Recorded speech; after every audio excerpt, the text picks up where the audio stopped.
well, Warren Buffett said busy is the new stupid.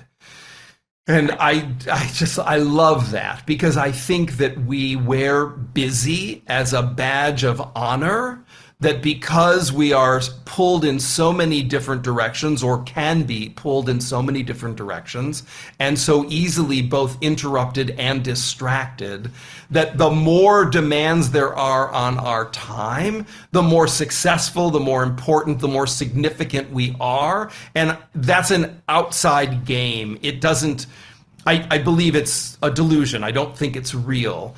Warren Buffett also says the difference between successful and very successful people is the ability to say no. And remembering that when you're saying no to something, you're actually saying yes to something you value more. Welcome to the Defining Moments podcast, where leaders, innovators, and everyday heroes share the moments that changed everything. These are the stories behind resilience, purpose, and legacy. Now, let's dive into today's defining moment. Hi, everyone. It's Melanie Warner here with Defining Moments. Today's show, we're talking about clutter.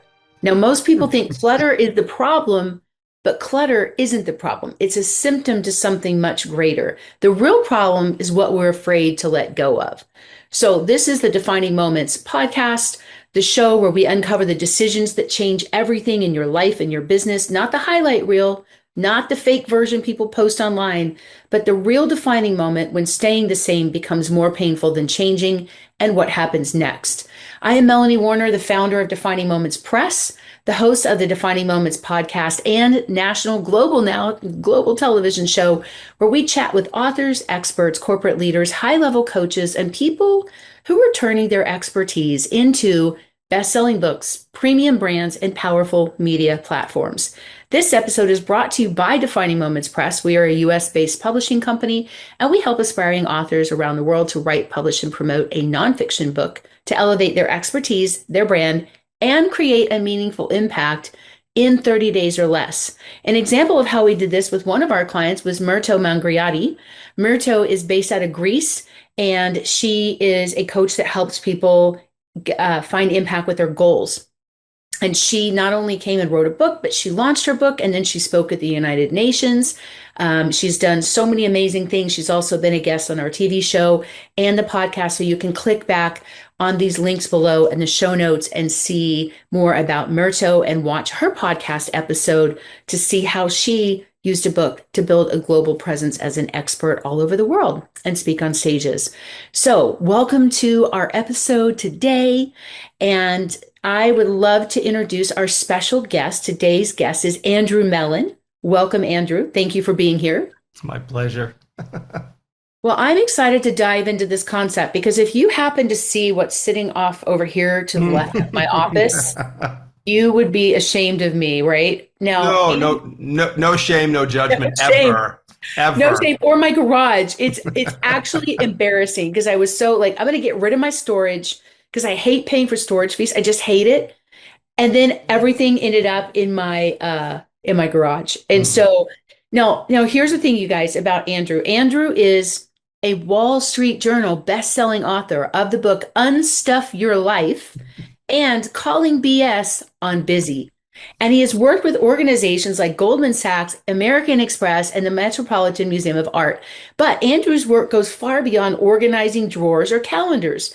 He helps people clear the physical clutter, the emotional stories, and the unconscious patterns keeping people overwhelmed, reactive, and exhaustive. Oh my gosh, I'm getting goosebumps right now. And what makes his perspective so compelling, y'all, is that his biggest transformation started with one simple realization: he had a choice. Andrew, thank you so much for being here. So excited to talk about this subject. Oh, it's my pleasure. I'm excited. I love talking about this stuff. Well, now you mentioned that getting sober was the first time you realized you actually had a choice. Yes. So what shifted for you, and was that a defining moment in your own life? Oh, well, it was certainly one of the major moments in my life, of course. And I mean, it's a rather personal one. I've had several professional ones, but that is really the foundation of the discovery that I wasn't a pinball in a pinball machine, and I was just subject to the whims of the world, but I actually had some agency, and that agency meant that I could make a choice to be fully present consistently instead of checking out when things got too intense. I grew up in a divorced household that my folks split up just as I was approaching puberty. It was a pretty pivotal moment for me, and the churn in my personal life really, I didn't know how to navigate it. I didn't have a lot of skills, and I didn't have a lot of guidance. So the choices that were available to me were pretty limited. And one of them was basically putting myself to sleep to get myself through adolescence. And that's what I chose. And it wasn't until I was a young adult where I discovered, so many of the things that I want to do in the world require me to be fully present all the time. And that was the genesis of everything for me, was that I didn't have to put myself to sleep. That they say if it doesn't kill you, it makes you stronger. But along with that is also, it might not kill you. It might be seemingly intolerable to experience, right? So if we grow up without a lot of, it's not even really adult supervision, it's really adult support, guidance, mentorship. A child is going to make the choices that's available to a child, and I didn't see a lot on the horizon, and certainly putting my head down and just plowing ahead, somewhat anesthetized, seemed like the strongest choice of what was available to me. I certainly have a strong survival instinct, so I wasn't contemplating like killing myself or checking out in that way, but some sleep. Self-medicating. Yeah, self-medicating certainly seemed like an easier way to navigate my trajectory into adulthood, as well as playing ping pong with my parents and their push me pull you behavior. Do you think that the way that you were raised affects your ability to make decisions? Because if you didn't have that supervision, where you had the guidance and the wisdom of parents that were supportive in helping you make decisions, where you were kind of left alone to your own devices to make decisions, do you think that affected your ability to make them? Oh, I think, there's a glass half empty and a glass half full side of that question, right? I mean, without a lot of adult supervision, I connected the dots the best way I could. It taught me a fierce sense of independence that has served me both personally and professionally as an adult. Once I did get sober and was fully present consistently, my ability to see things clearly and to rely on myself, I was amplified in many ways. So I don't regret the journey to here. We all walk our own path. This has been mine. Many people, we get here how we get here. Mm-hmm. So why is that realization, I have a choice, so life-changing for people? Well, because I think whether we're talking about self-medicating, or we're talking about the accumulation of physical objects, or any sort of spiritual, emotional, psychological blocks that we might have, those things are very real obstacles, whether we can hold them in our hands or not. And recognizing that we have agency and can make different choices about what stops us or what doesn't stop us. And there are as many different ways to move through obstacles, right? I mean, we can plow over them in a rather aggressive way, which might then create further consequences that we have to clean up or deal with down the road. We can sidestep them, we can walk around them, we can back up and go in another direction. However we choose to meet those obstacles certainly says something about both our upbringing as well as our training as people, right? I mean both personal training and professional training. So we want to be smart about recognizing where choice is, and the immediate desire for relief doesn't always want to be the only factor that we're considering when we're making choices, which is how I was feeling as an adolescent, right? Like I just wanted relief from what felt like almost constant, if not constant, stimulation and drama, family drama. So I just wanted quiet. And the only way that I could figure out of all the choices that were available to me was sleep, metaphorically speaking.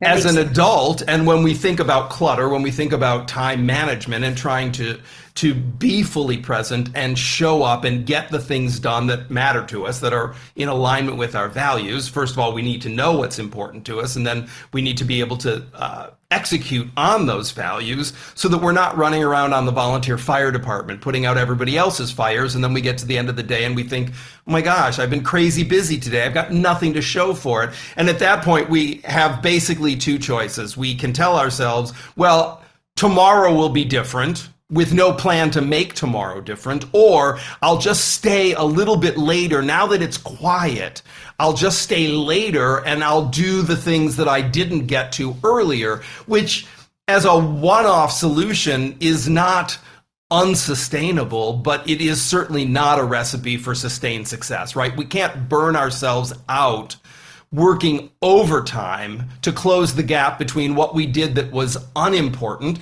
perhaps not even urgent, definitely not important, and just churn through our rest and our recovery. Yeah, I kind of find myself getting stuck between the want tos and the have tos. And I find that if I have any gaps of time, like anytime I have extra time, I tend to squander it instead of put it into like cleaning things up like my garage. So I feel like that's a point of avoidance to some extent. Yeah. And I realized like when I went through my divorce, I had so much uncertainty about my future, and that made me want to hang on to things, that uncertainty. And I realized that was more of a mental block or like mindset issue of just wanting to hang on. What if I need that someday? Or I'm not supposed to sell this because the court said you can't. And then I just ended up with so much stuff that all had some kind of emotional weight attached to it. And I think a lot of people get stuck there. And also when they're empty nesters, when they're trying to downsize as they start to get older in life, or they start their career, like when you're in that life transition, I think there's also that uncertainty that creates clutter for people as well.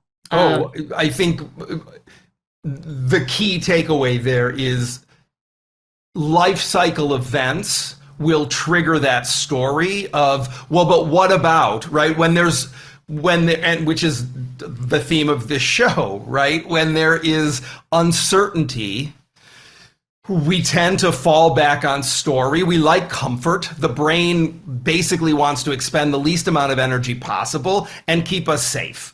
So that's what the brain is wired to do. Doesn't matter how we feel, the brain is constantly scanning the horizon, looking for where is danger, and let's spend the least amount of energy as possible because we might need it someday. We might need the energy someday to survive. We might need this extra bolt and nut someday. We might need that sofa someday. We might need that book someday. And it's all tied to story and often triggered by life cycle events. The loss of a parent, the loss of a child, relocation, the ending of a relationship, the beginning of a relationship. All of those transition moments make things that much more acute and accelerated. I remember having this emotional feeling when my kids were older. Now they're adults. I have a young one at 17 still at home, and I had kind of kept their rooms the same. I don't know why. I just kept all the stuff, even though they outgrew the toys. I mean, I had like original Star Wars posters on the wall from 25 years ago, 30 years ago. And I was like, I valued those things, and I thought they did. And then when they left, to go out in the world, they really didn't want this stuff. So like, I remember taking it and gathering it up, asking, do you want this? They're like, no. So I gathered everything up and I went to Goodwill and I donated it. And it was like 3 carloads full. And I remember driving away, looking back and seeing everything in this bin. And I just started crying because I realized it bothered me that these were things that used to mean so much to them. And now they're just things taking up space in their life. Right. And it's just junk, and I'm like, Well, the shifting identity from like this used to be important and now it's not. And that's how I felt as an empty nester. I used to be important to their life, and now I feel like this stuff was representing like the right. same thing Yes. psychologically. You know what I mean? I do. And it's curious. There's just two things I want to interject there, right? It didn't become junk. It just was no longer valuable and important to them. Right. Certainly. I mean, But other people found joy in it, and that was the thing. Like, right. I remember this guy. I was so reluctant to sell these things because they were sentimental to them, even though they don't care about them. And then in my head, I started to rationalize. And I went, "Oh, well, someday they may have kids, and then they'll regret getting rid of it." And this is the story in my head. Yeah. And I'll never forget this. Adult man came to the door and was so giddy, like a little kid, to get the Star Wars posters. Like he was so happy. He was almost in tears. And I felt so good. I felt so much joy knowing that this brought joy to somebody else, like it used to them. Right. And then I was able to finally start getting decluttered. And then I started to apply it to other people in my life, right? Like there were people I was hanging on to that no longer served me either. And Right. so when I finally started to organize these things, it shifted my life, my relationships, my finances and my business. Like I wasn't hanging on to things that no longer served me. And I think that's really the biggest metaphor for clutter and why we hang on to things and people sometimes even. Oh, I agree completely. Yeah. It's important that we don't, because it becomes sticky in another way when we label something as junk. Yes. When we feel like we have to denigrate it to release it, I think that then we run the risk of possibly ending up with regret. We want to be able to appreciate it for the role that it played at one time and then release it cleanly so that we're not crapping on it, and we're also not overly celebrating it. We're seeing it clear-eyed, and we're just recognizing it. And it is curious, right? It's a curious thing that you extrapolated. They don't want the Star Wars posters. Mom isn't as important to them anymore. You're just as important to them, just in different ways, right? Yeah. I felt like they're old toys that Right. just now they didn't mean as much. I mean, and that was Exactly. my association. That was the story in my head that I attached to it, which is why I think I felt so emotional. Right. Because if it, the empty nester grief is grief. I mean, you're Sure. grieving the loss of like these little babies that no longer need you for 30 years. That's all you do is worry about them every day. And then all of a sudden they don't need you anymore, or at least it feels that way. And so I realized I was holding on to these things to make me feel better, Right. and sentimental to me. And what was interesting is when you start to, see how this stuff adds up in your life and how much it just feels like heaviness sometimes when you just have stuff sitting everywhere.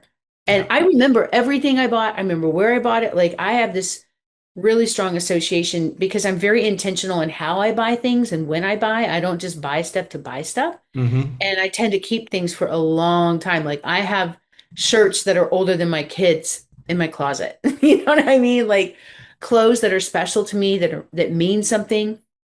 And I'm wondering, I've often fantasized about having meetings for like OCD support groups, thinking if they come to my house that they're going to be compelled to clean everything up for me. Sorry. Because I'm fantasizing like, how do I feel so overwhelmed because I'm very ADHD.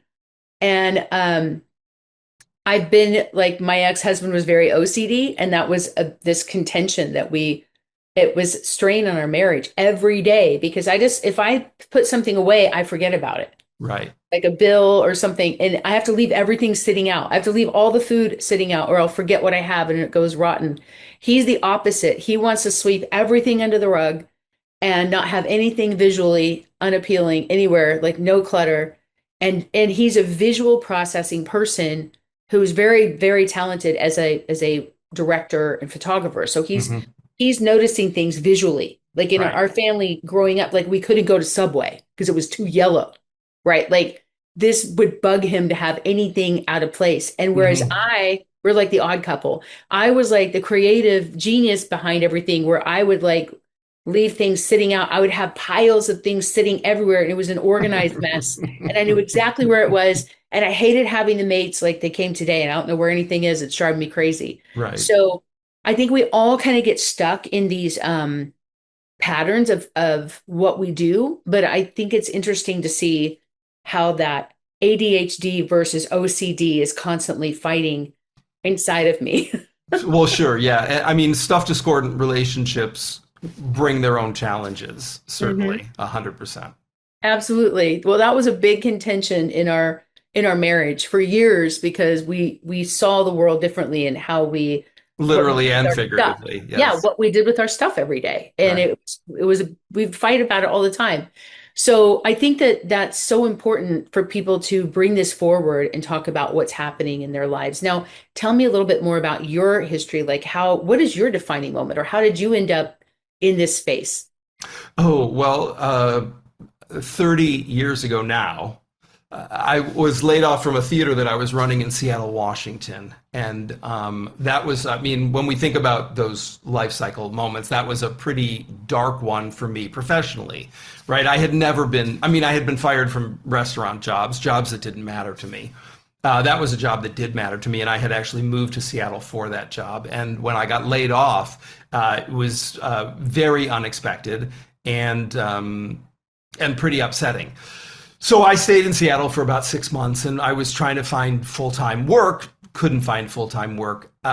Through friends of friends, I connected with somebody who was producing an award ceremony at the Kennedy Center. I was invited to co-produce it with them, and one of our awardees was a Nobel Peace Prize winner in New York. So I went to his office to get some photographs so I could put together a slideshow when he came to get his award. And in the process of doing that, I was in his files for several hours, and things were misfiled, mislabeled, things had been lent out, never returned. They were messy files, and I spent, like I said, about 2 or 3 hours digging through them to find what I was looking for. And by the time I was finished, his wife invited me into, they had an adjoining apartment, and sat me down on the sofa, gave me a Diet Coke, and said, so what's your story? Who are you? And I told her I was laid off from this theater in Seattle. I'm moving back east. I'm going to do this gig in DC, and then I'll move back to the city. And she said, well, would you like to organize our photographs for us? And I started to cry. I was so moved. I mean, this is a man who I had known of for many, many years and was quite accomplished in the world. And I said, that would be amazing. I would love to do that for you. So we made a date for me to go to work, December 20th, 1996. And the day before I was supposed to go to work, the phone rang. Their assistant called up and said something unexpected just happened. They have to travel. Let's do it in January. And so we picked a date in January. The phone rang. Something has come up. Let's reschedule for February. Pick a date in February. February becomes March. March, they call up and say, when we're ready to proceed, we'll get back in touch with you. So I don't go to work for them, but I do tell every person I meet, I got this amazing gig. I'm going to create a comprehensive photographic archive for a Nobel Peace Prize winner. So then a friend of mine refers me to an accountant who needed a filing system. I built that for her. Then she started referring her clients to me. So people would show up literally with a duffel bag full of receipts saying, I haven't filed my taxes in 5 years. There's letters in here from the IRS. I'm freaked out. I don't want to go to jail. Can you make sense out of this before something really bad happens to me? Yeah, my attitude is when I've been audited, chronically. So I hand them a big thing of receipts and go, if you're going to audit me, then here you go. And I like purposefully don't want it to be organized for them. No, I'm just kidding. Yeah, I've supported a few clients through audits. I haven't seen an auditor that would receive that well. No, and that doesn't help your case, by the way. Yeah, exactly. Yeah. So I would organize their files. I'd put it in QuickBooks, give it to the accountant. The accountant would file their taxes, and they would say, "Oh my God, you're a genius! You saved my life." And then they would tell all their friends, "You'll never believe what happened. I gave this guy a pile of garbage. He turned it into my tax returns." And they would say, "Who is this guy? I need somebody just like that." That's how this business began. I never thought that I would become the most organized man in America, that I'd write a Wall Street Journal best-selling book, that the Metropolitan Museum of Art would hire me to help them restructure their conservation department. The New York Mets would hire me to come work for them, Goldman Sachs, American Express. I mean, these places that seemed completely beyond me, that I would write an article that was in Oprah magazine, that I would be on CBS Sunday Morning, that I'd be on NPR, all of these things that seemed so far beyond my reach became part of the work.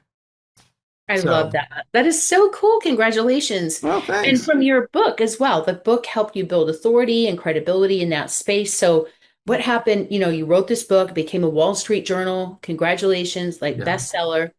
Well, that journey was also, that was the same thing.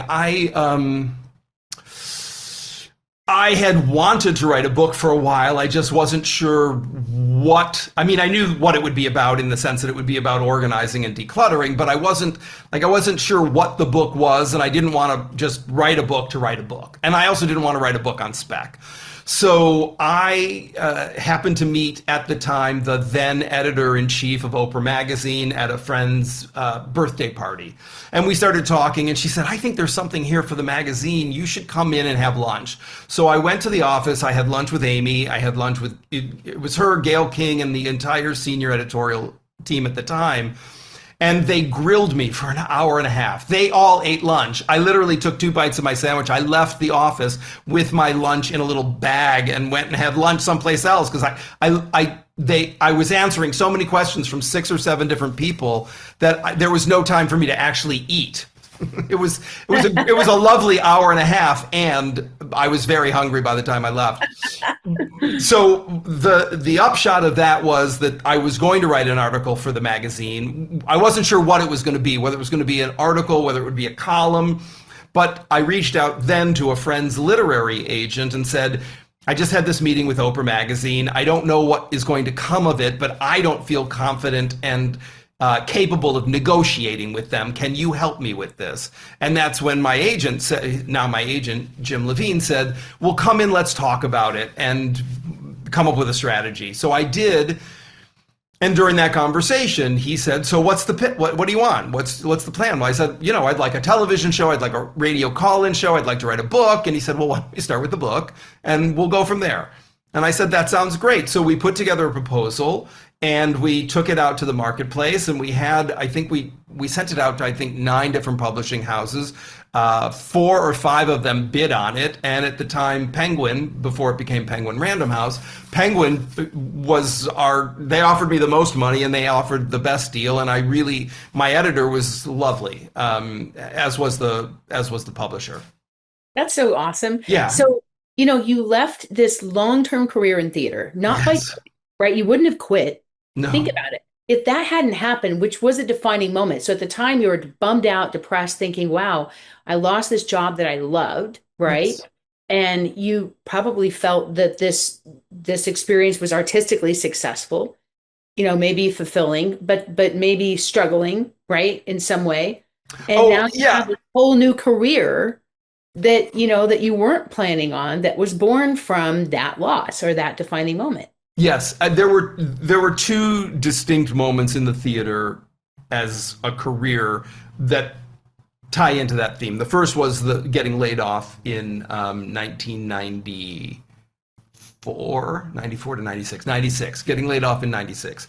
And then while I was doing this work as pickup work, right? I mean, I was still looking for full-time administrative work running a theater, and I was still doing some freelance directing and acting, and I had just directed a play off Broadway that was critically successful, really it was not enjoyable for me. And that was another defining moment where I was standing on my stoop in New York on East 80th Street talking to a friend and very clearly said, I'm going to put the theater on a shelf. I'm going to pursue this organizing thing full time. I don't know what will come of it, but that was another, glass half empty, glass half full. It was really saying yes to an opportunity that presented itself to me, even though it didn't line up with what I thought I should be doing. And it was curious that many of my friends who were artists pushed back and said, but you're an excellent artist. How can you let that go and go do this other thing? And for me, so much of the work that I did in the theater was really service-based. It was really about trying to prompt some sort of catharsis and epiphany in the audience. And the beautiful thing about this other work, I mean, in the beginning, when it was just one-to-one direct client services, the scope of it was pretty small. I knew that wouldn't last, that's not where I was going to stay, that scaling one to many was really the journey for me. The book is a piece of that. Speaking and teaching on stages, running my own programs, all of that was, I mean, that theater background informed my ability to be on a stage talking to 5,000 people and be completely comfortable and help them to catalyze a transformation without an extended metaphor sitting between us, right? Where it's just direct transmission. Do this, don't do this. Try this, don't try that. As opposed to, here's a story, see if you can connect the dots. And if you do, you win the prize and you get a transformation. And if you don't, I just confused you for 2.5 hours in a dark room. So I love that. Yeah, go. Oh, go ahead. No, you go. No. I love that because as you're talking, I kind of had this epiphany too. Like, I mean, you literally experienced what your future clients would experience, yes. Right? You talk a lot about letting go of what no longer serves you. Yes. And you experienced that. Even though you enjoyed it, you were burnout and feeling overwhelmed and personally miserable, even though you had chosen that. And then some people stay stuck in that because, well, I chose this. Well, I went to law school, or I went to med school. I'm expected to do this. And they're so afraid to make that shift. And I call that shrinking your dream to fit your income. A lot of people do that. So why do people hold on so long after something stops working and they know it's not working? Why do people still hold on to that? Well, I'm not a clinical psychologist, and I would venture to say, certainly speaking about myself, for me, the choice was continue to do something because it's what I had done historically and I had achieved a certain amount of success at, or pivot because an opportunity presented itself and see what was possible. And I think when we allow they talk about fear and faith can't exist in the same place. Yeah. And I think that if we're in that place of fear or scarcity or I define myself in this way and this doesn't fit with the definition, so I must reject it. If the point is I show up every day to participate in my own life in the best way possible, with the least amount of friction possible, I don't necessarily need to be in control of everything. I just have to be in control of myself.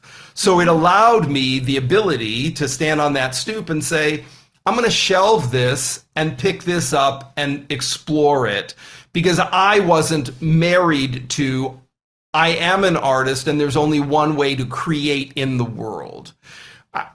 The work that I do is very creative and it's also very therapeutic, while again, I'm not a therapist, and yet the work is transformative.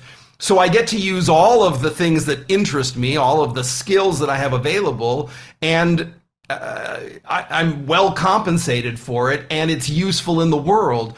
So that is aligned with my values more than there's a rigid definition of how I'm supposed to move through time and space, and I reject everything that doesn't keep that box in place. I don't need a box. I have tried throughout my life to join things in the hopes that I would fit into groups of things already existing. And the universe has demonstrated to me over and over again that I am, while we are all unique, I am unusual in how I move through time and space. And there are not a lot of groups that are more interested in institutional harmony than they are in service and expansion and creativity. I don't work well in those places. I don't work well in systems that are rigid and not dynamic. So whether those are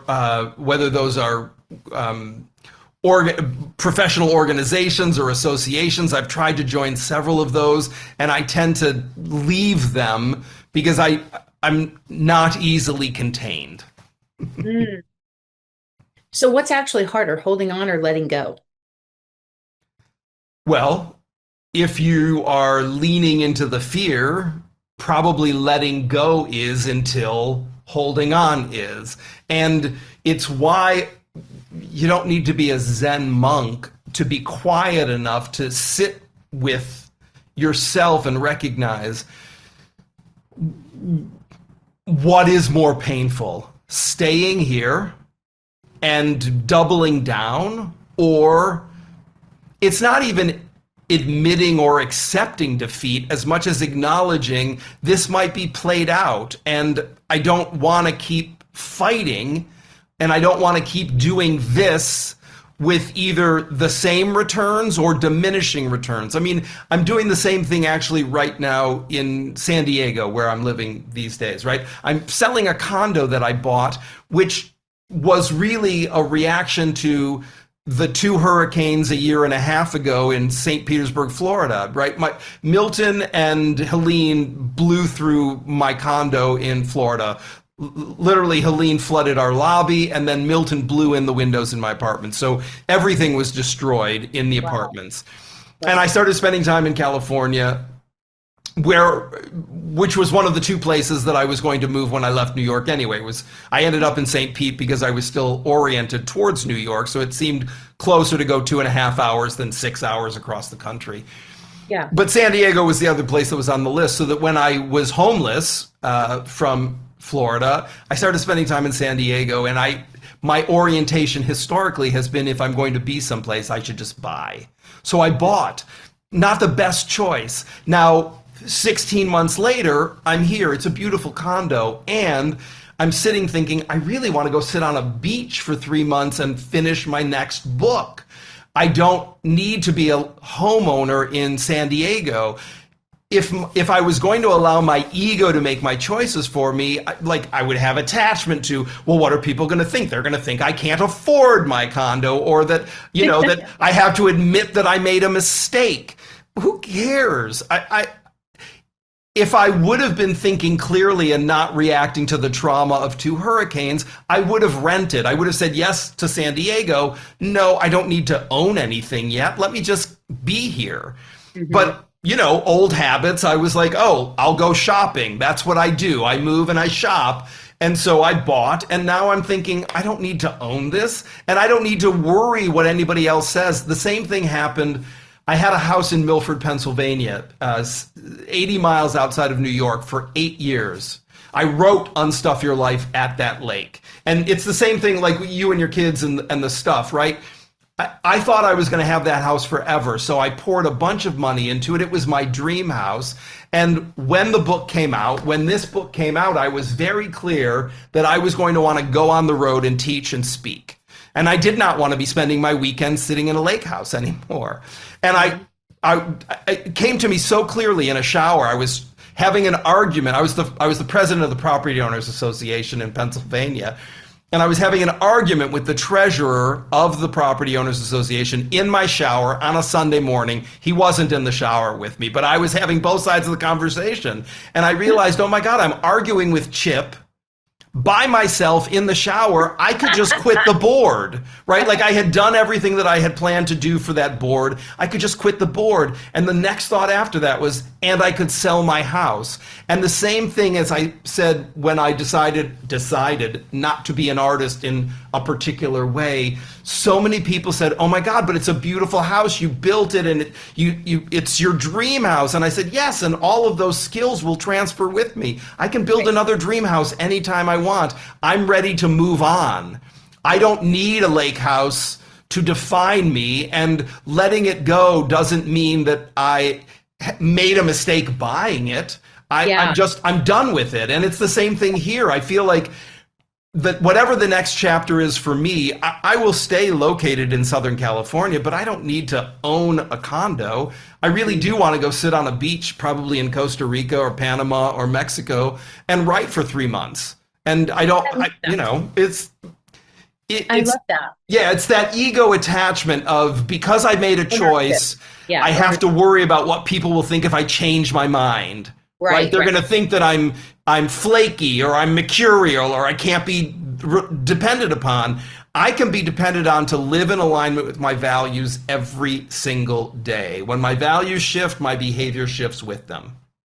Wow, I love that. I also think that we, as Americans especially, we make decisions that I believed my marriage would last forever. Sure, of course. Nobody goes into a marriage thinking they're going to get divorced. I'm going to have this business forever. So in my mind, everything is long term. Like, I think very long term.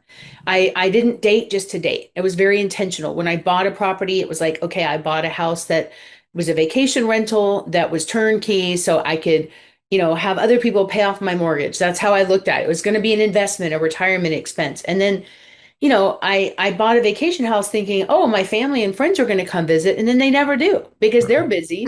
And so then I just have this really expensive $4,000 a month payment. It's expensive to carry another house if you're not even there. Right. And like, it's like we end up creating things that become intentional with good intentions. But there's a reason they say the road to hell is paved with good intentions, because then you end up justifying the other things that you do. Like you said, oh, well, if I sell it, it means it was a mistake to buy it. So right. I do understand that. So you closed the door on a career before you knew what was on the other side. How did you make peace with uncertainty? Well, I do have a meditation practice, which certainly helps. And again, I'm not a Zen monk. I don't sit for hours a day meditating. My meditation practice is somewhere between 15 and 30 minutes a day, and it isn't every day. But I think I spend enough time in quiet reflection to be able to quiet the noise down. Both, mental noise as well as emotional noise, that churn of what's going to happen. I don't know what's going to happen, but I do remember two things that people have said to me that have been influential for me. One, a mentor shared with me many, many years ago. Inside every disappointment is the seed of an equal or greater opportunity. And that has proven to be true every single time. So even, letting go of this condo, which may or may not be a disappointment, right? I mean, those hurricanes there was certainly some disappointment when I had to walk into that condo that Friday morning after Milton had withdrawn from St. Pete, or blown over St. Pete, and saw literally standing water on my bedroom floor, rug soaked, artwork destroyed. It was the windows, literally just the Venetian blinds flopping in the window. It was very disturbing. And while those feelings are real, I could also rely on what Skip had shared with me, that inside every disappointment, the seed of an equal or greater opportunity. I don't necessarily even need to know what the opportunity is, but I can lean into that thinking, if it didn't kill me, I wasn't in the condo. If it didn't kill me, it's going to make me stronger. I'm going to survive it. And the other thing that somebody shared with me that was I was in a mastermind group with, everything is always working out for me. Mm-hmm. For your good. Yeah. And even if sometimes it doesn't feel like that, It doesn't look like that, it doesn't feel like that, consistently, in hindsight, without, again, spinning a bunch of story to make things prettier than they are, because it doesn't mean that there's no pain, there's no grief, there's no, sadness, there's no anger, the whole panoply of emotions. On the other side of whatever the traumatic event was, is the awareness that, I'm safe, right? I mean, in my case, I still have all my senses, I have all my limbs, I am mobile in the world, I'm healthy, and from this point, all things are possible. So with that in mind, what's next? Rather than looking backwards on the loss or the transition, I'm focused forward. I feel, even at my age, the best of my life is ahead of me in this moment now and to come. I don't feel like I'm in the end of something. I feel like I'm just in the next chapter of something. You say busyness is a delusion and an addiction in your book. What do you mean by that? Busyness, not business, busyness. Right. Yeah. I think that, Warren Buffett said busy is the new stupid. And I love that, because I think that we wear busy as a badge of honor, that because we are pulled in so many different directions, or can be pulled in so many different directions, and so easily both interrupted and distracted, that the more demands there are on our time, the more successful, the more important, the more significant we are. And that's an outside game. It doesn't, I believe it's a delusion. I don't think it's real. Warren Buffett also says the difference between successful and very successful people is the ability to say no. And remembering that when you're saying no to something, you're actually saying yes to something you value more. Again, glass half empty, what am I losing? Glass half full, what am I doubling down on that is already important to me? Now, there are times when we discover the things that were important to us are no longer important to us, and hopefully in those moments we will let them go. And when we are trying to make that decision, we have limited bandwidth. Where do we want to direct our attention and our focus? The choice is, I'm either going to be busy doing a lot of things that are not important to me, or I'm going to shut out all of that noise and focus in on the things that are important to me. And one of the things that we often do is we do a lot of the little things thinking we're going to buy ourselves a big block of unstructured time where we can do the big work, right? Where we can have big thoughts and lots of time to be creative, but it's actually the opposite. By the time you're done putting out all those little fires or doing all those little chores, you're exhausted. So your only hope then is to rest and start again. We would be better off, although it feels counterintuitive in the beginning, to resist or avoid or ignore the noise and focus in on the things that are important first. It's the same thing with it's the example that we've all seen with the rocks and the sand and the water in the bowl, right? If you put the sand in first, or you put the water in first and then try to put the big rocks in, the water spills out the side, or the sand prevents the big rocks from getting in. But if you put the big rocks in as the foundation and then you pour the sand and the water around them, suddenly they all fit in the bowl. It's the same size bowl.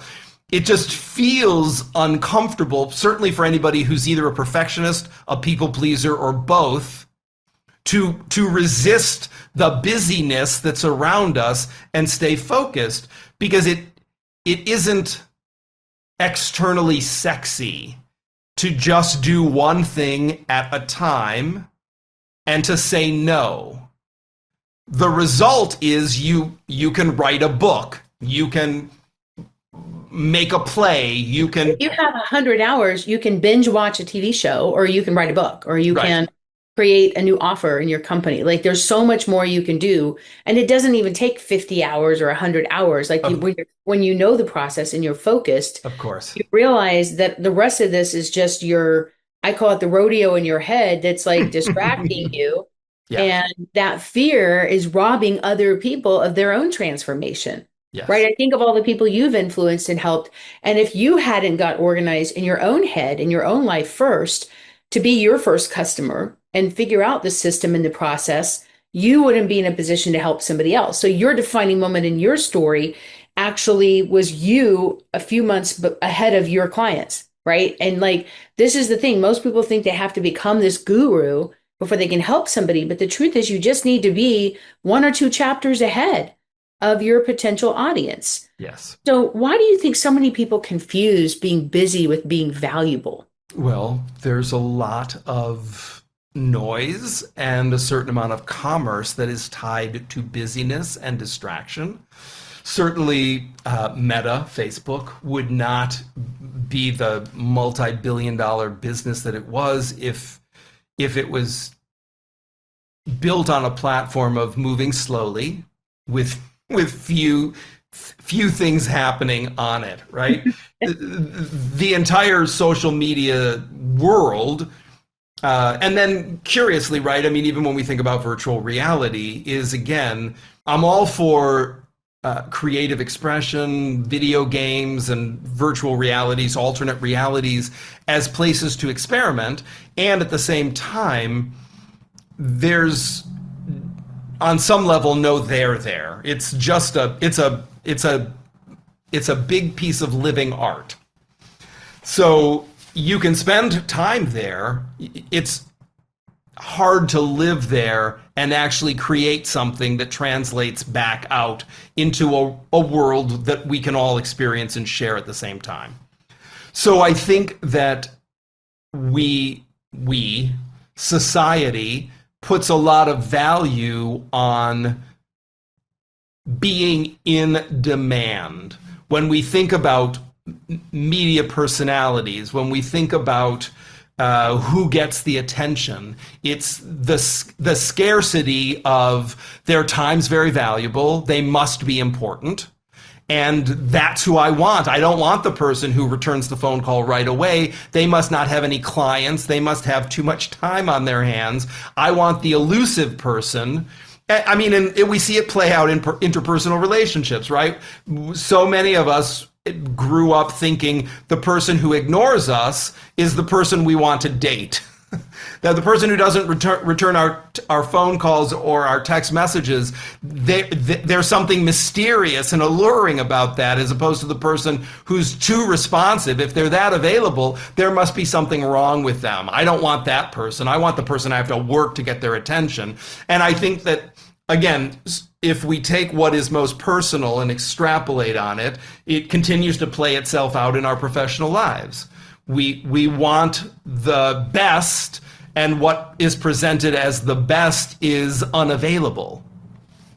So it sets up it perpetuates that whole scarcity model that if you are in demand and unavailable and elusive, you must be better than somebody who is available and easily interacted with. And curiously, right, you could be a very strict, disciplined gatekeeper of your own time and still completely accessible when you choose to be. Do you think some people stay overwhelmed because slowing down would force them to have to face themselves? Maybe they're avoiding something? Often they are avoiding something. I think just like the stuff behind the stuff that keeps people attached, as you said, right? I mean, the acknowledgement that life is transitory and your children need you in different ways, and the way that you were used to being needed and wanted and loved by them was no longer there, but the objects stood in for those relationships. When you were ready to make that transition and say, I will always be their parent, and I will have whatever relationship I have with them today in this world, these totems to a past relationship are no longer necessary as surrogates for the relationship itself. So as we start to get clearer about the choices that we're making, it becomes easier to set things down and to focus in on what we want, and likewise to set aside the things that we don't want anymore, that no longer serve us, however we do it. So it's that attachment. And then if we zoom out and look at it through that Buddhist lens, right? I mean, pain is a part of life. Suffering is optional. Mm-hmm. If you stub your toe, that's real. You're not going to meditate yourself out of feeling the pain from stubbing your toe. If you continue to re-feel the pain, that's about you seeking some sort of stimulation and sensation. Even after the pain has subsided, you're like, oh boy, that was really painful earlier today. I want to relive the pain. That's all you. the pain's gone, but now you're reliving it. And that was another thing that I discovered a long time ago that really fascinated me. The Latin root for resentment is resentire, which is to re-feel something. And so, again, particularly in the work that I do with people where there is attachment and trauma and sometimes resentment and expectations around physical objects and then intangible objects, this idea that the resentment is fostered by us re-feeling the grievance or the pain or the trauma far after the triggering event has happened. And that once I connected those dots, I was like, oh, right, I just don't need to feel that again. I felt it fully when it happened. I don't need to re-feel it. I'd like to feel whatever's actually happening in this moment. What's the emotional payoff that people get from staying busy? Well, I think they feel significant, they feel important, and it might be that buffer that they don't, if they are uncomfortable with their own company, that the idea of sitting still and being quiet is seemingly unendurable for them. I just heard this thing. I was just listening to a podcast earlier today where Brene Brown was talking about the discomfort of being vulnerable. It lasts typically about 8 minutes. And then on the other side of it, it's no longer as uncomfortable as it was. Like the first 8 minutes are the most acute. And I think that it's similar when we think about not being busy, that the beginning of not being busy feels like, oh my God, my life is empty. There's a void. And then things start to percolate up, either ideas percolate up, all of those creative ideas that we've been not able to access. When we think about writer's block or things like that, if you actually sit still and be quiet and just allow things to percolate up, they will in the absence of overstimulation and noise. So I think that the payoff comes from the constant stimulation allows you to not sit with yourself. Mm-hmm. And if you don't trust yourself, if you don't know yourself, if you are uncomfortable with where you are or who you are in the moment, and you think again that somehow you are static and this is how I always must be, you might have a story that says, I've always been this way. Well, maybe you've often been this way, but few of us are all or nothing anything. So that ability to just allow the shades of gray to enter, on the other side of that is true liberation and freedom. You just have to go through that dark hallway to get there, and the hallway might be 30 seconds, it might be 8 minutes. But I think a lot of people are freaked out about that, and they'd rather just stay on the other side, on this side of it, on the busy side of it, rather than getting through to the other side. So you said suffering is not the price of meaningful work, that it's a deeply ingrained belief for a lot of people, right? Is that they have to suffer in order to get what they want. Like, where do you think that comes from? Well, I think there's certainly the story of the tortured artist or the suffering artist that you have to, like Van Gogh, you know, right. That Van Gogh, I never met the man, right? But it seems like from what we can tell that there was some severe depression there, possibly some alcohol abuse and some mental illness. So, those things, they made great art, and they also informed somebody who wasn't super comfortable on the planet a lot of the times, is what it appears from the outside. I mean, I wasn't there, so I can't speak to it firsthand.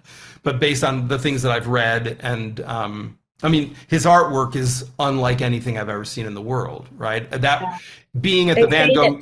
They say that Starry Night was the view from when he was put into a mental institution. He could only look out the window. And Starry Night was actually his view from that space. And I never realized, like, someone could be suffering so much and still create something that's so beautiful for others, right? And I think that's the beauty of art. But one of the things I think that is so amazing about what you teach as somebody who is an artist and has that visual art, but also helps find meaning in the organizational side. It's managing that left and right brain, like bringing so much peace to people to realize you don't have to suffer to have art or to be good at something. 100%. And it is an interesting thing, right? That plenty of artists that I have worked with in this work come with that story that, oh, I'm creative, organization is elusive for me. Picasso, we might have all kinds of opinions about how he moved through time and space, right? And his relationship with women and other things. And at the same time, he was the first artist to become a millionaire. And not that that in and of itself means that he was a better artist than anybody else, but he was clearly a smart business person and also a very successful technician. He created a new form of painting in Cubism, right? I mean, he had mastered drawing so precisely and had reached a limit of thinking, this isn't enough to convey what it is that I'm seeing. I need a new way to express something built on a foundation. I mean, he didn't just make up Cubism from thin air. He built it off of photorealism. The idea that somehow you can't be organized, that your left brain and your right brain can't work in harmony with each other, that if you are creative, you therefore must be disorganized. And also that if you are very organized, you couldn't possibly be very creative. Right. That you don't have to be this extreme artist who doesn't know how to balance a checkbook. Right. And I think about some of the greatest artists, even like directors, I've learned, Steven Spielberg had, was manic depressive, he had dyslexia, but yet his talents came out in such huge magnitude in other ways. And there were a lot of really well-known directors who are visual processors who had a hard time taking medication for being manic depressive or bipolar because they were convinced that the medication would temper their visual space and their visual art. So then they ended up suffering in personal relationships. Almost all of them got divorced. And when they learned to balance that part of their life, they created some of the greatest films of all time, And so I think that these are limited beliefs that people have, whether they're creative or highly accomplished or high-performing people. And I think that clutter becomes a way that it hides or shows up, like you said, as a symptom in their life. Yes. So you mentioned in your own life, you stopped performing, not just on stage, but in life. What did that performance look like? Where did you feel like you had to put on this mask and be something you weren't? I like to think that I did not perform a lot when I was off stage. In fact, I didn't hang out with a lot of actors when I was working in the theater. And my journey was I started as an actor and then I became a director and then a writer and a producer and then an administrator. So, but I think even when I was an actor, I was more interested in hanging out with visual artists, writers, musicians, and dancers. I was interested in other expressions. I didn't necessarily want to be around I'm an introvert, and those highly extroverted performers made me uncomfortable because I didn't want to be on when I wasn't off stage. When I was off stage, I remember also seeing many, many years ago a production of, it was Heartbreak House at the Guthrie Theater, and I want to say his name was Philip Warlow, was performing. The character's name was Hector Hushabye. Very dramatic, like a swashbuckler in this George Bernard Shaw play. And then there was a talk back afterwards, and he came out and he was this mousy little British man, very quiet, very introverted, and it was such a clear demonstration that you could be quite big and expressive on stage. You don't have to live like that in the world, and that it gave me permission, right? Like, because I'm not a musical theater performer. I don't look for opportunities to sing and perform in my private life. I mean, I do sing in the shower, but I'm not a performer in my private life. I was always really reserved for the stage.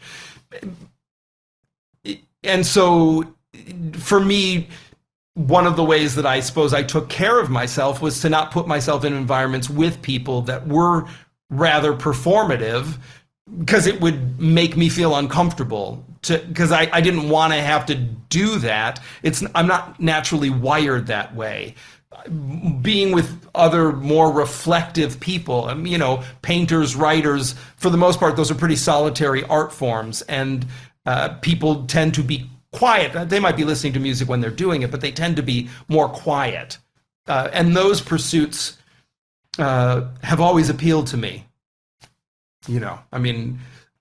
While I consider myself on some level to be a reluctant writer, it's a lot of quiet, alone time.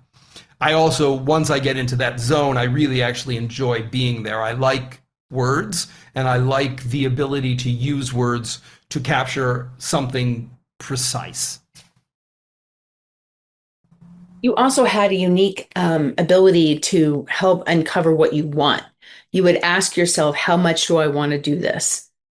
And that sounds simple, but most people never ask that. They just kind of think, okay, I'm taking this forward momentum, so I must want to do this. So I got to follow through and I got to finish it. Right. So why do most people never ask themselves that question? I would think that they might have gotten some messaging at some point that what they wanted was not important. What other people wanted was more important, that they should want what other people want. And I certainly got some messaging as a child that being self-focused equated with being selfish. And selfish has a negative connotation. We want to, and on some level, we must care for ourselves so that we are available to care for others. Physician, heal thyself.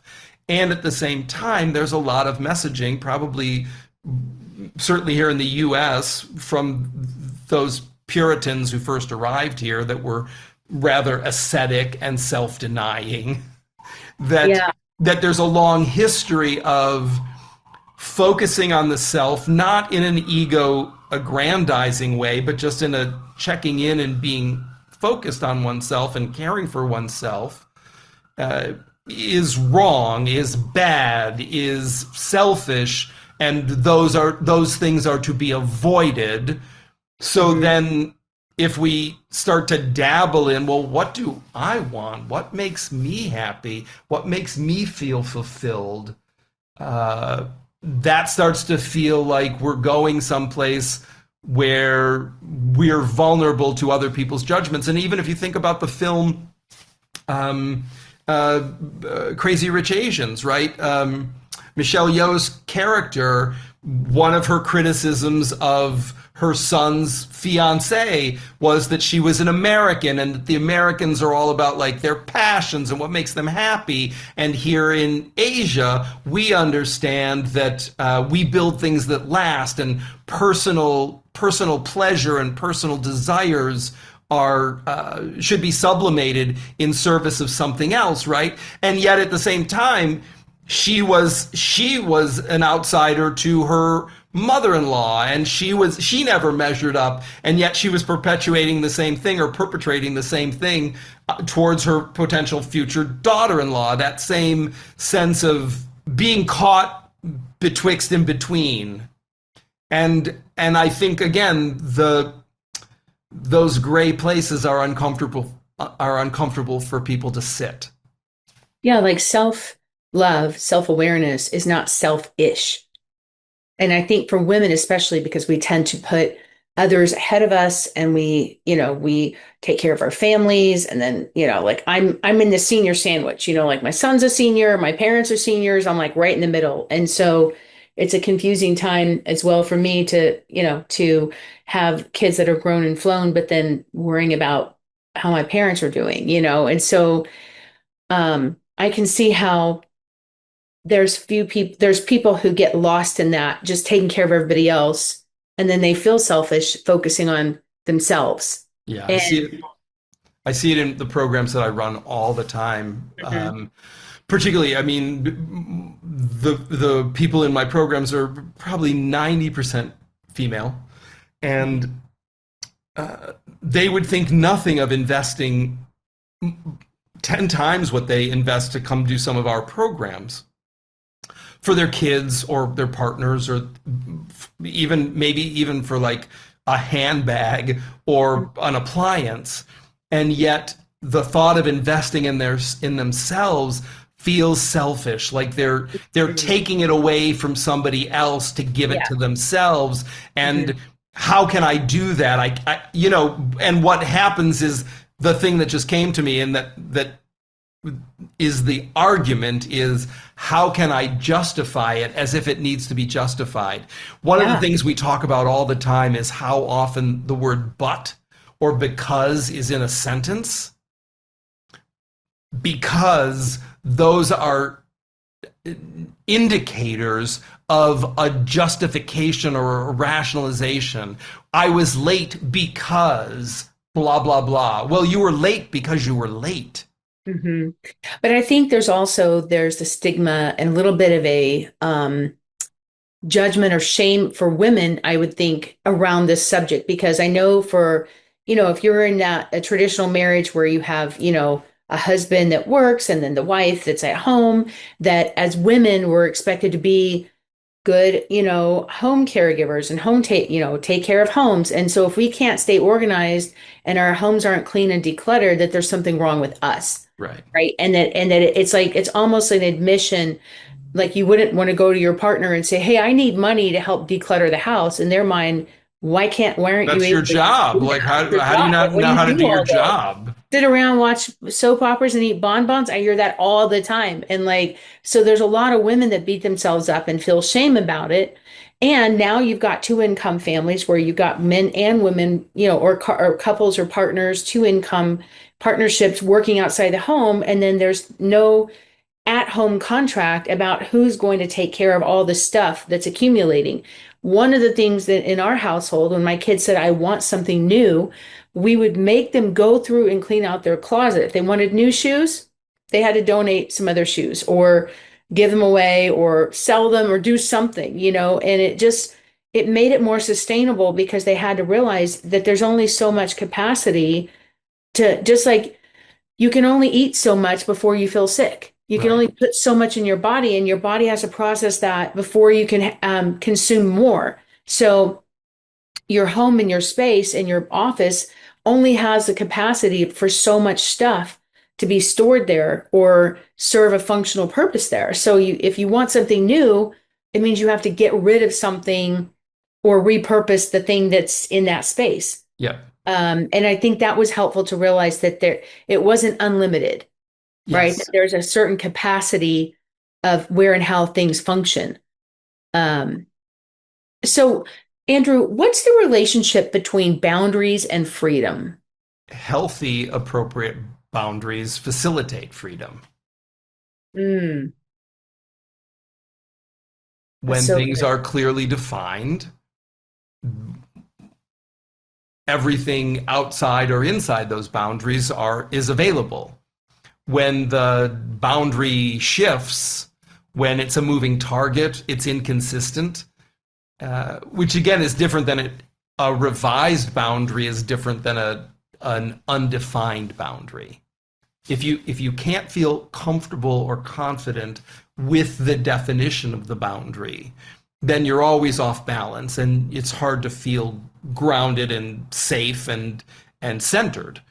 If you know what the boundary is, then you know where you go and where you don't go, what's available and what isn't available. So it sets you free. You're not in your head wondering what's really going on here. I would always prefer things to be explicit and, again, as precise as possible, rather than guessing or trying to interpret what somebody means. I would much rather things be stated clearly and plainly. How do people stop saying yes by default? Because I've heard people say, when you say yes to yourself, or you say no to someone else, you're saying yes to yourself. So if somebody out there is listening to this and they're a people pleaser, or they're the person that just says yes enthusiastically and figures it out, say yes and figure it out kind of people, how do people stop saying yes by default? Yeah, the simplest thing that you can do is build the behavior of saying, wow, that sounds amazing. I'd like 24 hours to consider that, and then I'll get back with you, so that you don't raise your hand reflexively and volunteer before you've had a chance to consider it. And to your point, then we go back and look at our schedule and say, if I bring this in, what am I going to let go of? If I'm already at capacity or near capacity, I can't take this on without letting something go. Am I ready to let something go? Or are the things that I'm already committed to all better, whatever better is better, more valuable to me than this thing, as interesting or as sexy as it is? So being able to, the best thing one can do is say, sounds great, I'll get back to you in 24 hours with my answer. And in the same way that saying no is a complete sentence, you don't need to say no because or no but. You could just say no or no thank you. So giving that buffer of, because I know I have to make a million decisions a day. So I'm just usually like making decisions. I couldn't put off every decision for 24 hours, but yet I find myself impulsively saying yes to things when I'm in the moment versus stopping and slowing down to think about things and how it affects everything. So I can see how that could be helpful. Yeah. Well, and there's a big difference between, do I want a turkey sandwich or a cheese sandwich for lunch? And do I want to take on a project that is potentially 200 hours over the next 3 months? And I don't know how I'm going to slot that into my calendar. And acknowledging that the alternative is, if you've got a story that says, well, I'm a can-do kind of person, that's a story, right? Mm-hmm. You don't need to lean into that of, well, I'll just suck it up and make it work. If it's super important to you, maybe there's an opportunity for you to evaluate the other things that you're committed to and say, in the light of this, maybe this is less important or less significant, and I could let this go now. I don't need to keep them both as priorities. I can bring this one in and release that one. I would say the real problem is, where people are organizing around instead of confronting. Would you agree with that? Say that again. Do you think the real problem is like that people are actually organizing around doing things instead of confronting things, as far as why they end up with so many unplanned, like so much clutter in their life, because they're busy, their busyness of organizing versus confronting those feelings of letting these things go? I think that's certainly a piece of it. I'm only taking exception at as if there's one, like, yeah, right? It's certainly a factor, and for some people it might be a rather large factor. That there is also a distinction between organizing and decluttering. Let's talk about the organizational triangle for a second. One home for everything, like with like, and something in, something out. One home for everything means everything has one home, only one home. Like with like means all like objects live together, not most of them. So we don't keep most of the tools in the toolbox in the garage, but we keep the Phillips head screwdriver in the junk drawer in the kitchen, because we've got a story that says the knobs are always a little loose on these cabinets. I don't want to go all the way out to the garage to get the screwdriver. This is actually good time management, but it's not, because your first impulse is going to be to go to the toolbox to find that screwdriver. When you don't find it, you might go buy another one, and then 3 weeks later, when you're digging around in the junk drawer, you're going to find that first Phillips head screwdriver, and your first thought is going to be, who's the idiot who left it here? Your second thought is going to be one of your 200 lies. The average adult tells 200 lies a day, and that will be, oh, this was my great idea of, and this is a good time management hack. And the third thought that you have will be the second one of your 200 lies, which is, now that I remember it, I'll never forget it again, and you will. So one home for everything and like with like will get you organized. When everything has one home and all of its siblings are together, you actually are organized. Now, what you might discover is when you bring all of your sweaters together, that you have 47 cashmere V-neck sweaters, that you have too many sweaters for the space where you're going to put your sweaters. At that point, you would begin the process of decluttering. But organizing, you actually are organized. Everything has a home and all of its siblings are together. The third leg of the organizational triangle, something in, something out. You've already talked about living that with your kids and your family. And it's not about scarcity or deprivation. It just means, because there are no rules about what enough is. If you live in a 10,000 square foot house and you have a 1,000 square foot walk-in closet and you have enough cubbies for 150 pairs of shoes, you can have 150 pairs of shoes. There's no rule that says every adult is only allowed to have 32 pairs of shoes or 7 sweaters or 9 scarves or 2 pairs of gloves. You can have as much as the space can contain. So if 150 pairs of shoes is enough, and you've determined that's as many cubbies as I want to build, and with 150 pairs of shoes, I'll have enough shoes for any outfit and any feeling I have, and any color and any look, it just means that when you buy the 150 first pair, it must be because you're ready to retire one of the first 150 pairs of shoes. Because I think for me, it was, I bought a house and it was a huge house and it felt empty. So I started buying stuff to fill it. And then when I got divorced and I went from 13,000 square feet to 1,300 and I didn't want to let go of all that. So I was holding on to all these things that had sentimental value or associations to them. And it was really difficult to go through all of that stuff and see what to pare down. So a lot of it ended up in storage or the garage because I just didn't want to part with it. Sure. Those are just deferred decisions. That's exactly what clutter is. Clutter is a deferred decision. It's a decision you didn't want to make in real time. You set it aside. You told yourself one of your 200 lies. I'll deal with that later, thinking that later is actually going to arrive. But we're just in a consistent rotation of now.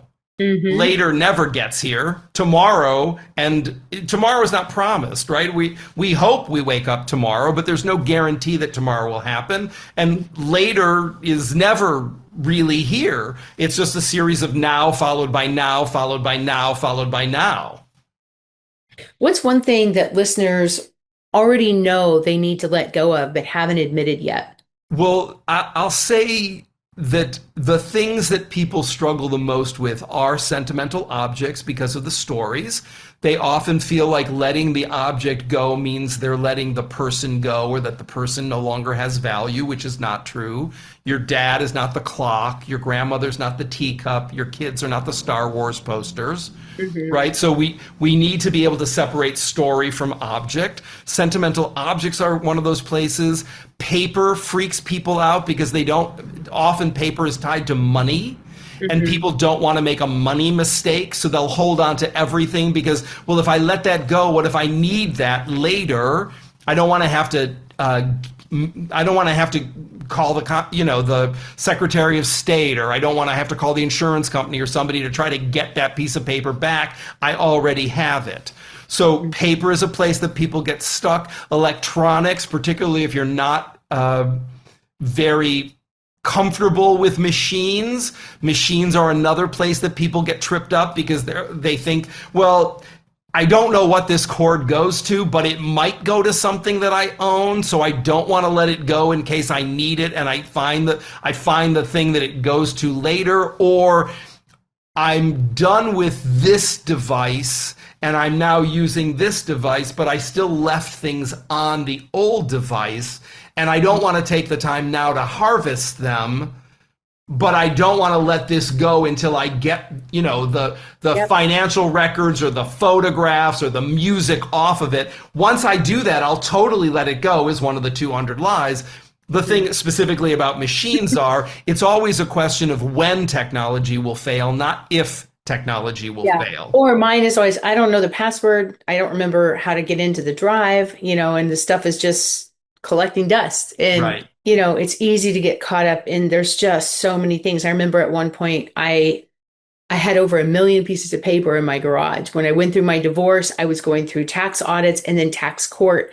And I was terrified of throwing anything away because I think with government documents, especially, people need to remember that they need to keep the originals of government documents. And I know, and one thing that may be helpful to some people listening is in the state of California, there is no statutes of limitations. That's a myth. So if you have paperwork like tax returns, supporting documents, even receipts, like a lot of times they'll go back. I had the franchise tax board came back almost 20 years and said, you owe us money from 2007. And I was like, what? And my CPA was like, I don't have those records beyond 10 years. So those are the kinds of things where I think that those entities, people need to know that there's certain things you do have to store long term and have a space and a plan for that. Sure, of course.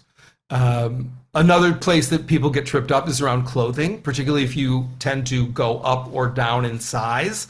People often get stuck, and the best practice around that is really if you're more than 2 or 3 sizes away, let the outliers go. If you end up dropping a bunch of weight rapidly, you can reward yourself and go shopping for new clothes. And likewise, if you're holding on to things that are big because you're afraid you'll wake up 50 pounds heavier tomorrow, that's not going to happen. You're going to have to buy several pairs of like fat jeans before you get back into, the size 20s or the XXLs. You've got a journey to get to there. So you're better off.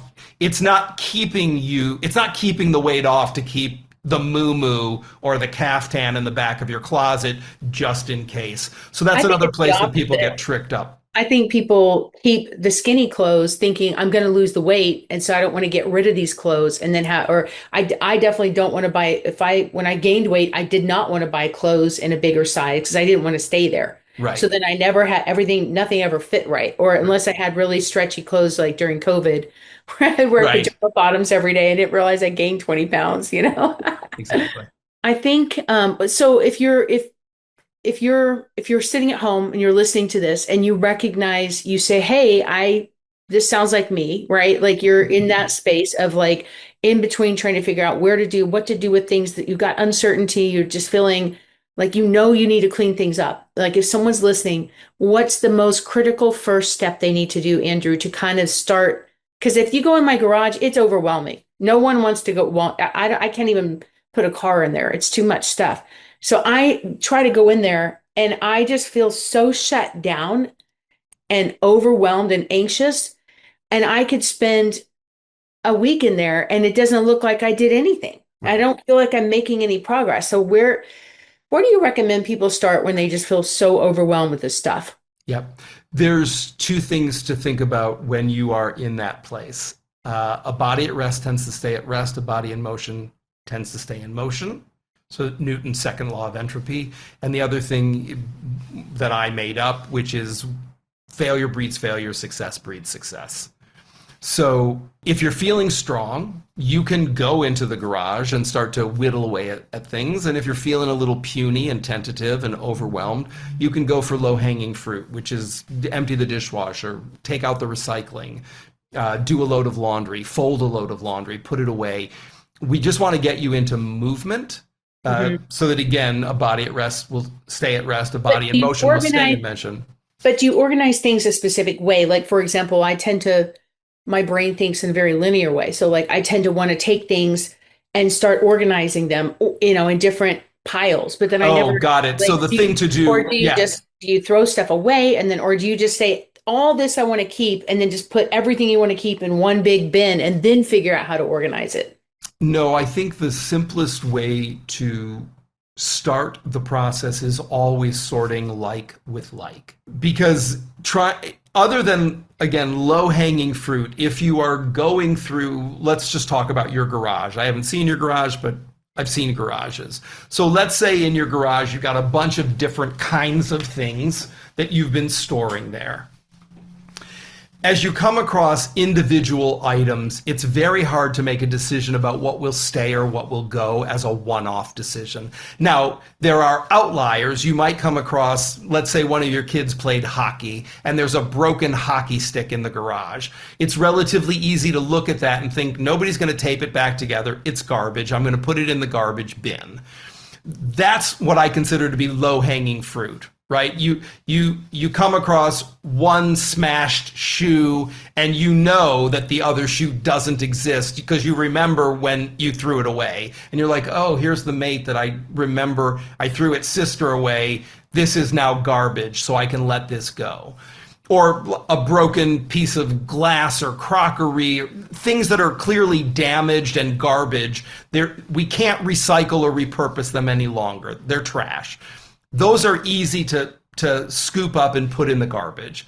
Everything else becomes easier to decide what stays and goes when you're comparing like with each other. So as I said, when you pull all your V-neck sweaters together, it becomes easier to decide, okay, well, this sweater has a hole in the elbow. This sweater is the one where I snagged the pocket and it ripped a little bit. This is the one where the waistband is blown out. And I don't wear these. These are not my greatest hits.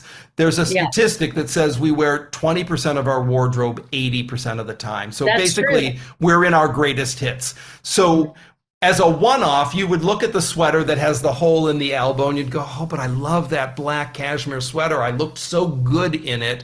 I don't want to let it go. And if I put a jacket over it, if I put a blouse over it, I can hide the hole in it. Yes, you can. But when you compare it with the other black cashmere sweaters, it becomes easier to let it go because you still have, I still have 3 that I actually still look good in that don't need a workaround for me to wear them. So sorting like with like is the easiest way to begin the process because you don't have to make any decisions other than what is this like? You're not deciding stay or go. If you say like with like, are you saying, okay, if you're going to keep these sweaters, then you put the black sweaters together? And then eventually, but the beginning is beginning is just sweater with sweater. And then you can drill down into sweaters like black sweaters with black sweaters, purple sweaters with purple sweaters, green sweaters with green sweaters. And then you could even go further to say, green cardigans with green cardigans and purple V-necks with purple V-necks and black mock turtlenecks with black mock turtlenecks. But the beginning is the most global category. Sweaters with sweaters, jeans with jeans, shoes with shoes, tools with tools. Once you get all the tools together, then you could say, okay, the wrenches are going to go in this part of the toolbox. The screwdrivers will go here. The hammers will go here. The drill bits will go there. But in the very beginning, it's just the lowest common denominator. Yeah. Find a tool, put it with the other tools. Find a piece of paper, put it with the other pieces of paper. If it's easy while you're doing it to say, this is a credit card statement, I will put it with other credit card statements. This is an explanation of benefits from the insurance company. I will put it with other EOBs, with other explanations of benefits. You can do that if you have the room. The quickest thing to do is just paper with paper, and then there'll be another pass through it to break it apart into its subcategories. Yeah, because I think that's where I got stuck. I remember watching years ago, Marie Kondo, and I got, I condo is my whole house, right? Like with that organized folding to origami, the underwear origami, like it was like insane. And the way I folded the towels, and it drove everybody crazy in my house. But I felt like I was making progress. But then it was like her thing was touch every single thing, and if it sparks joy, keep it. If not, let it go. And I'm like, my divorce paperwork does not bring me joy, but I can't let it go. I cannot get rid of it. And my toilet brush does not spark joy, and I'm going to keep it too, right? Like if the choice is rubber gloves and a sponge or a toilet brush, I'm keeping the toilet brush. Is it the most beautiful toilet brush in the world? No, I think I got it at Home Goods for $10. Yeah. It's perfectly fine. It's attractive. It sits in the corner of the bathroom. It's staying.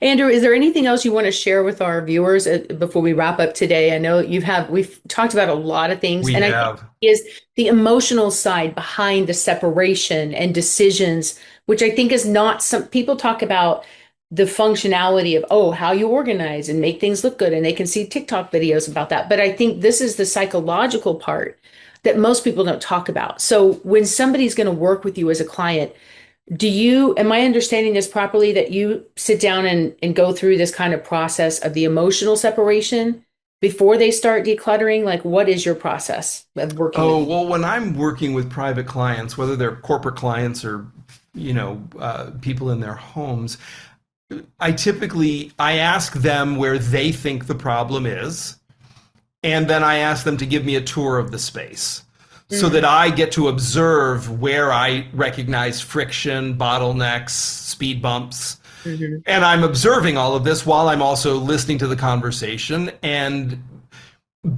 not unlike doctors, you go to the doctor because you have a lump on your arm and you think like, oh, I want this removed. And then the doctor tells you, well, that's actually because you're having an autoimmune reaction to something that you're allergic to. And the bump will go away actually when we remove dairy from your diet or something. So I'm observing what you present as the symptoms. And at the same time, I'm looking to see how does the facility function, and where are those points of friction, and if there's something in particular on your mind, that you will begin to unpack that for me so I can more accurately diagnose what's going on. Yeah. I don't go in with I don't have a cookie cutter process. I mean, I've been doing this work for 30 years. So I don't have a cookie cutter process that everybody has to adhere to. I'm present for what is the problem that we're trying to solve here. Sometimes people will say paperwork is making me crazy. And what I'll recognize is that the office is a mess, but that actually isn't the biggest problem. That, the fact that there's no standard operating procedures, there's no structure, supersedes what are we going to do with the papers if we don't even have a procedure for how we're going to handle new paper coming in. So I show up, I listen, I look, and I observe, and then I diagnose, and from there I make my recommendations. And when we're doing the work, there have been plenty of times where we start someplace and something comes up, and it's either too tender or it's too large for the moment, and we have to set it down and pivot to someplace else. The benefit of working with me or with people like me is there's always something else that can be done. If you have to stop doing something, it doesn't mean that you have to stop doing everything. You can pivot to something else and then circle back around it if it's too tender or too intense, or you don't. The alternative isn't no action, it's just different action. So so I'm assuming you work with people in person, or can you also do stuff like online or on Zoom? Yeah. FaceTime walkthrough. Yeah, I've done virtual work with private clients literally all over the world. And I've also been flown all over the world to go work privately with clients. So, I mean, I can do either or. I mean, partly that's a budget and a time thing. But yeah, I mean, ultimately, as long as I can see what's going on, I'm perfectly capable of directing traffic via FaceTime or Skype, as well as being physically on site. And so if somebody wants to work with you, what's the next step, or how can they get in touch with you? How can they follow you if they want to? Well, I mean, following is, there's Facebook, there's Instagram, there's TikTok, there's my YouTube channel, all of those places. If you look for Andrew Mellen, Mellen, you will find me on all of those platforms. I mean, I think there's 100,000 people on Instagram, and, there's 20,000 people on YouTube and TikTok and all those places. So I have some visibility on all of those platforms. If somebody wanted to reach out to me because they wanted me to speak at a conference, or they wanted to hire me to do some consulting work, the best thing to do is send an email to hello@andrewmellen, and again, MELLEN.com. And that's where my team is monitoring that. I mean, that is the inbox that's always monitored. Hello@andrewmellen.com. Perfect. Yep. All right. Any other final thoughts that you want to leave our audience with? And then in a second, we're gonna jump into our mystery guest. So anything else you want to share, Andrew, before we wrap up? Uh, I just coming full circle to the idea that the kindest thing anyone can do for themselves, particularly if whether it's physical clutter, emotional clutter, spiritual clutter, it's an obstacle, is have some grace and some compassion for yourself. Avoid negative self-talk and shame-based conversations or guilt-based conversations. Maya Angelou said it so well, right? When we know better, we do better. So whatever pickle you might be finding yourself in this moment doesn't mean that you are a pickle. Mm-hmm. I love that. And that from wherever you find yourself, whether you have hoarding tendencies, whether you are an overworked and overwhelmed executive, also trying to juggle a home life, whatever the circumstances are, there is always movement forward. Mm-hmm. And literally, I'm going to get a little choked up, right? Literally, every journey begins with one step, and everybody can take one more step. Yeah, I often hear, and I heard something that just horrified me years ago. I remember hearing this stat, and I don't know if it's changed, but it was something like the average person spends 3.6 years of their life looking for lost items. It used to be a year. It might be now 3.6, which is and even it's more overwhelming. horrifying. It's overwhelming to think about that. I'm like, what a waste of life looking for lost objects if you can just be organized. And then I remember growing up, there was this TV show called Hazel. And she used to say, there's a place for everything and everything has its place. And like, that's always in the back of my head. And like, when I went from a big house, I had to bring somebody in to literally, I was overwhelmed because I had like 4 medicine cabinets and like 3 pantries. I'm like, where do I put the Band-Aids in this house? You know what I mean? And it was just like so excessive and I needed so much stuff. And then when I downsized after my divorce by 90%, I had to get rid of all that stuff. I didn't want anything to go to waste because I don't like waste. I don't like to waste time or money or resources. And I donate a lot to nonprofits and things too. So I think that's the thing is that there are things that have sentimental value. I know recently, I could cry, but tomorrow's my mother-in-law's funeral. And she was like my other mom for 32 years. And her, when she had to go to a senior care place, her house was full of memories. And it was hard for her, my ex-husband and his sister and our kids, to figure out what they wanted. So I put stuff in storage thinking it would be there for a month. It was there for a year and a half. And like just last month, we literally drove to LA and 300 miles to bring this table to my daughter in Burbank, and she was so grateful, her and her fiance, and they were so excited to have this older table that was both functional and sentimental. And I'm so glad I kept that stuff, right? And that's the thing. I think now that she's passed away, I have other furniture that my son wants to have, and so it's like in my mind, I knew when she was cleaning out the house, they're like, we don't want any of that. And then in the back of my mind, I had a feeling they might want these things at some point. So I justified paying thousands of dollars in storage fees. And I'm glad I did. And that there are some things I did save from when they were a kid that now that they're adults, and especially when they think about having their own kids, that they wish that they would have saved, right? So it's so hard to know what to save for other people. And so I finally went to them and said, if you don't want this stuff, I'll get rid of it. But if you do, I will save it and help you find a space for it. And that set me free of thinking I had to save things that I thought would be sentimental to them that weren't. Right. So I appreciate you so much. Oh my gosh. I know you're going to be coming out to see me in a little bit, and I'm so tempted to have you come here and help me with this. And so thank you, Andrew, for just your genius. I'm so grateful that you had your own defining moment, and how I think of the last 30 years and how many people you have helped them get their sanity back and their space and their peace back, and some certainty in their lives. So I'm so grateful for you and all that you do. Thank you so much for for taking that time and for your heart and wanting to serve people in that way. Wow. And thank you again for being here. And I want to shift for 1 second before we wrap up to our mystery guest, because I was like sharing a defining moment. Somebody, you probably already know this person, you know their name for sure, but you may not know the story behind this. So before he became one of the most influential spiritual teachers in the world, before his book sold millions of copies, before people traveled across the world to hear him speak, before he was on Oprah, he wanted to disappear.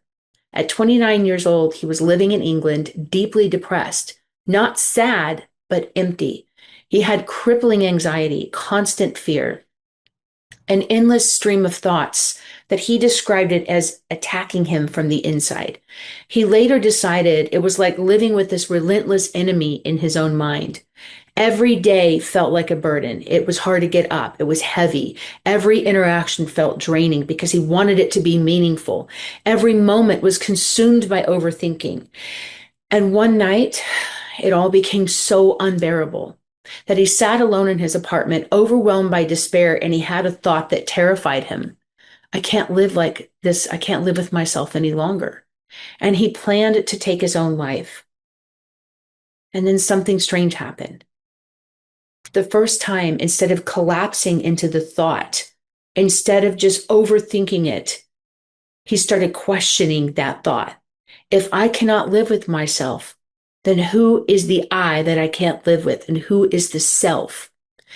And that question cracked something open because suddenly he realized there were two versions of himself, the awareness and the suffering, the observer and the chaos. And in that moment, the identity that he had built around fear, anxiety, and mental noise began to dissolve, not all at once, but enough to create space and peace for something new to come. The next morning, he woke up. He walked the streets of London in a completely different state. Quiet, still, present, intentional. And over the following months, people noticed something strange about him. He would sit for hours on park benches, not reading, not working, not doing anything, not trying or striving to become something, just sitting, watching the light through the trees, feeling the air on his face, feeling the grass underneath his toes, existing without the constant pressure to do something. He literally became a human being, not a human doing. And people seriously thought something was wrong with him because he would just be sitting on the bench staring off into space. And for the first time in his life, he felt free because he had stopped identifying with the voice in his head that was mostly negative. And he had stopped believing that every thought deserved control over his life because he was a meaningful, thoughtful person. And years later, that transformation became one of the most well-loved books in the world, called The Power of Now. A message that would reach millions of people drowning in the exact same thing: mental noise, pressure, endless striving, the belief that peace comes later. But his defining moment wasn't becoming a teacher of this. It was realizing he didn't need to become anyone else to be free. It was already in him. He just needed to stop clinging to the version of himself and that story that he was suffering, and realize the power of now and simply being present as a solution to mental health. And that is the defining moment of Eckhart Tolle. So I love that story because that power of now, that power of being present. You know, when I first read that book, I heard about him on Oprah, and I remember realizing in that time when I was going through all this chaos in my life and loss and grief and uncertainty and losing things, being able to be present in that space. Something as simple as putting a live plant, going out with nature. He said, you connect with something that's alive, whether it's a person, a plant, an animal, something that reminds you that you're here and now, and that power of presence of now. And what's so powerful about that story, Andrew, is nothing externally changed at first. The breakthrough happened when he stopped identifying with the chaos. And when you think about busyness being an addiction, how much of that is people trying to outrun themselves, right? Mm-hmm. And how much of what people call overwhelm is actually identity? What's the one thing someone out there listening needs to let go of today? What is the one thing? And you know, deep inside, your soul is going to shout it out at you. Listen to that inner voice. Get quiet. Be present. And those answers will become clear and self-evident. And if somebody feels buried under obligations, noise, and pressure, this is the first small decision that can begin to make you feel free. So thank you so much, you guys, for being here. I want you to leave with this thinking, what is your life costing you because you refuse to let it go? Whether it's stuff or whether it's a person or a relationship, a job that's no longer serving you. And be grateful for these defining moments that sometimes they are a pebble on your window, and sometimes you get hit on the head by a 2x4 and it feels like, oh my gosh, I was just not paying attention, before we finally realize this was something that was a wake-up call. And we've all been there. So we can be grateful for those defining moments where we have a choice to become bitter or better. And the world is always better when we choose better. Yes. So thank you for joining us today. And thank you, Andrew, for all of you also for listening. Make sure you click on the links below in the show notes if you want any continued support after this call. And by all means, get in touch with Andrew if you have questions about your own clutter and just need to be in that better space. So thank you again so much. And we'll see you guys next time. Take care, everyone. Bye. Good luck with your defining moments as well. Thanks for listening to the Defining Moments podcast. We'll see you again next time, and be sure to click subscribe to get future episodes.